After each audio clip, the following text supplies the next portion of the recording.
Hey friends, welcome back to my channel. I'm Casey Morris. I'm a former teacher that now makes 6 figures a year selling my teaching resources online. And it all started with 10 simple steps that I'm going to be sharing with you today. I don't share these very often, so make sure to stick around to the end of the video. I've got a treat just for you.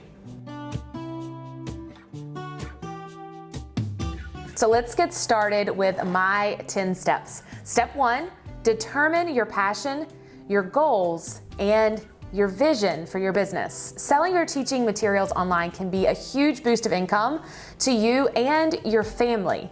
Even if you already sell your resources online, you may find that this can give you clarity and focus on your mission to becoming a teacherpreneur. The fact that more than a handful of teachers are now millionaires from selling their resources online should be enough to convince you that this is a smart investment of your time, your money, and your energy. As a teacher, we work hard for our students. We create meaningful lessons for our kids year in and year out.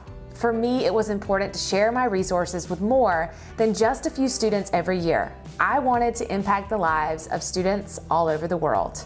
And truth is, you've already done half the work.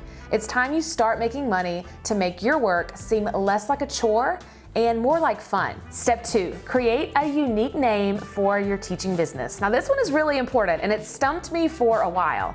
I didn't really see the significance of naming my business because I didn't classify myself as a business owner. In the beginning, I sold my resources for one website only, and I thought that was enough. I didn't realize the marketing that needed to take place day in and day out. Look, I don't want to discourage you, but there's so much more to making money from selling your teaching resources online than just creating them. I know some amazing teacher authors who have given up because they simply didn't know how to market their business. So try to come up with a name that's easy to remember, but can also become a brand name. Please, please do not use alliterations to come up with a catchy teacher name. In my opinion, I think that's overly used in an extremely underwhelming way to get recognized.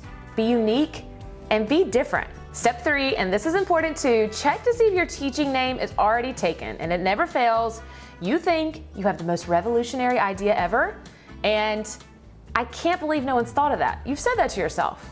And then you do a quick check. You go to Google, you jump on Instagram, and you realize that someone has actually thought of that before. And usually they already have an amazing website, social media, YouTube, and all of that. So then you have to start back at square one. If you've already come up with multiple teaching business names and figured out that most of them are taken, I encourage you to write down 20 or so words that bring you joy, something you could possibly go with for your brand. Play around with those ideas until you come up with the perfect name. But before you get too excited, make sure you open up Instagram and make sure that no one has secured that name. Please, I am begging you, be creative. If someone you know is rocking it on social media with the name like Teaching on Less, don't create a name like Teaching for Less because that's not creative. I used my name as an example, but I've actually never had that happen before.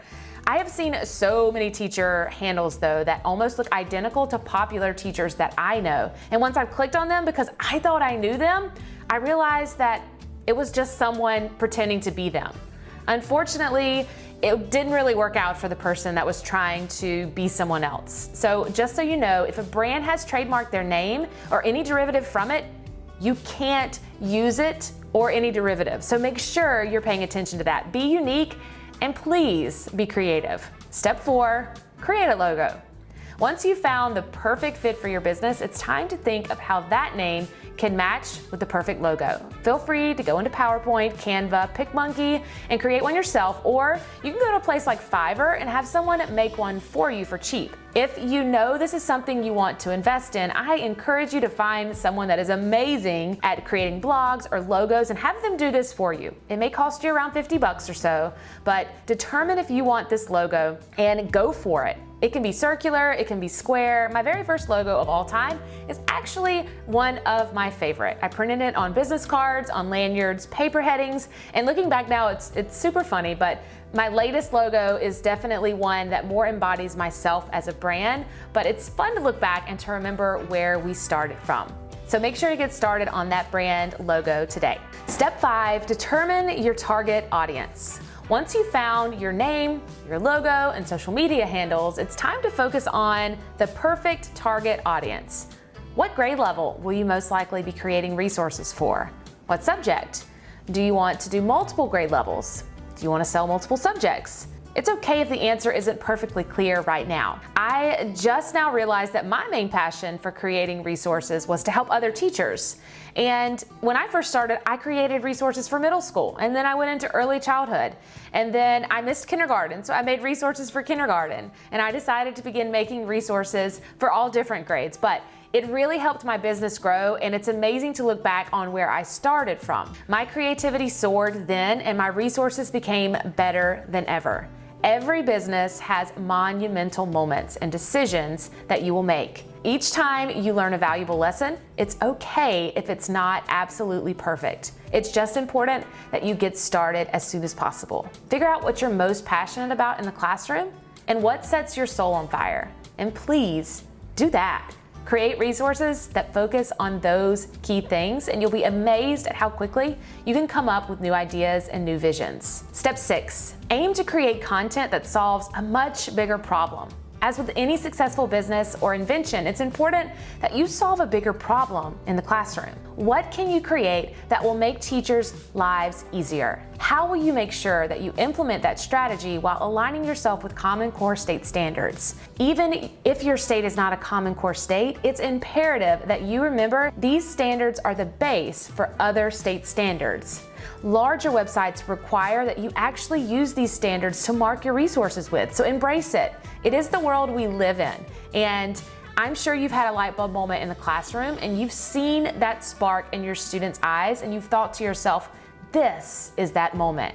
And those aha moments are what will make or break you in the business world. Finding out how to make those moments shine with other teachers around the world makes you unique. Step 7, brush up on those Microsoft PowerPoint skills. This checklist is not going to go into depth on how we can do all of that for today, but you can easily Google PowerPoint tutorials and figure out just the basics. I actually have a YouTube video on it, and that's how I did it. No lie, I Googled and YouTubed as many videos as humanly possible to teach myself the basics. And since then, I have crafted my skill so much. Step 8, design a social media marketing strategy. This one's my favorite. Some of you are probably watching this and thinking to yourself, what? A social media marketing strategy? No, I just want to sell my resources online and make $1 million. But unfortunately, that is not the world we live in, and it isn't that easy anymore. Your social media marketing strategy can take you so much further than any other strategy. So if you don't want to show your face on social media, it's okay. Let me ask you something. Do you know who bored teachers are? Have you ever seen their faces? Were they really ever teachers to begin with? I mean, who knows? Who cares? They are rocking their social media. If you aren't all for sharing who you are as a teacher on social media, it's okay. You literally don't have to, although I deeply encourage you to try. Nothing creates more fans than being authentically you. Step 9, be consistent with producing content. And that is the single most important factor when starting your online business as a teacher selling your resources. I used to roll my eyes when I'd hear someone say, be consistent, because I'd heard it in almost every podcast and every blog post that I had listened to or that I had read. You're thinking after the 100th time that I had heard it, I would have finally gotten the picture, but for the first year of my business, I was as inconsistent as they come. Some weeks I'd post 10 resources, although they were not my finest, and then other times I'd go months without posting something because I simply couldn't find the time. Find something you enjoy creating, and it will be easier than you might think. Once I found a product line, I really began turning out resources on a consistent basis. Step 10, give yourself some grace. I thought this may not seem like a legit step towards your business, but I think this step is vital. It's something I didn't learn until around year 4 of my business. I would get so stressed with a new product that I often neglected myself. I'd stay up until 2 a.m., I'd wake up at 4 a.m., and then I would go teach. I couldn't sleep because every time I closed my eyes, I thought, I should be doing more. Don't ever compare your beginning to someone else's business. A lot of teachers have been creating resources and selling them since 2006. Heck, I was 19 years old in 2006. I didn't even know that I wanted to be a teacher.